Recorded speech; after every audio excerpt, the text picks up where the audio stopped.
Should it be taught in public school or Sunday school? The decade-plus debate on whether creationism should be included in science textbooks taking flight again. Ironically, evolutionists argue that creationists want to force their religious views in the text, but just the teaching of biology does that. Critical thinking is a part of education.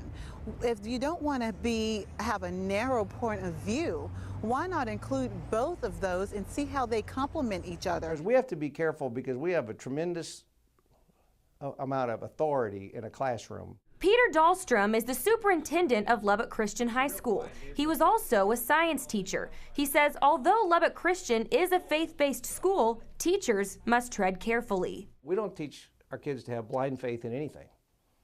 We don't teach them to have blind faith in us or to just read the Bible and say, well, just accept it, because we can hand them any book. Now, Dahlstrom says it's not about which theory a student believes. It's about presenting the evidence to let them decide for themselves. Theory of evolution says everything came about by a long series of singularly beneficial accidents. What does the evidence say about that? Okay, all right, I think it's fair to include in a textbook or include in a science classroom, what is the evidence that this is not accidental? What is the evidence that some intelligent force or being or group of beings had a hand in planning this?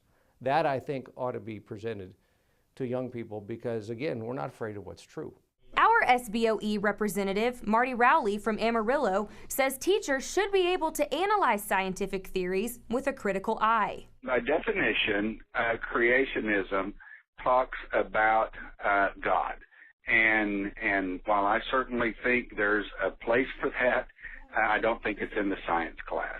But at the same time, I don't think we can hold the theory of evolution up to this level that says we can't even look at the weaknesses of that theory, the various dynamics that are unexplained with regard to that theory. And what we tried to do when I was on the board was to make sure that you were scientifically correct in the way it was worded. Former District 15 Rep Bob Craig says it shouldn't be a church versus state debate. It should be about the education. You have different areas of study. You have math, you have science, you have whether it be fine arts, English, you've got those areas, and we need to try to be scientifically sound in what we're doing.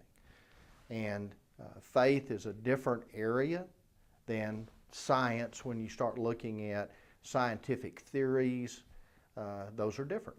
The board will make its final decision about curriculum in November. Bailey Jo Miller, Fox 34, News at 9.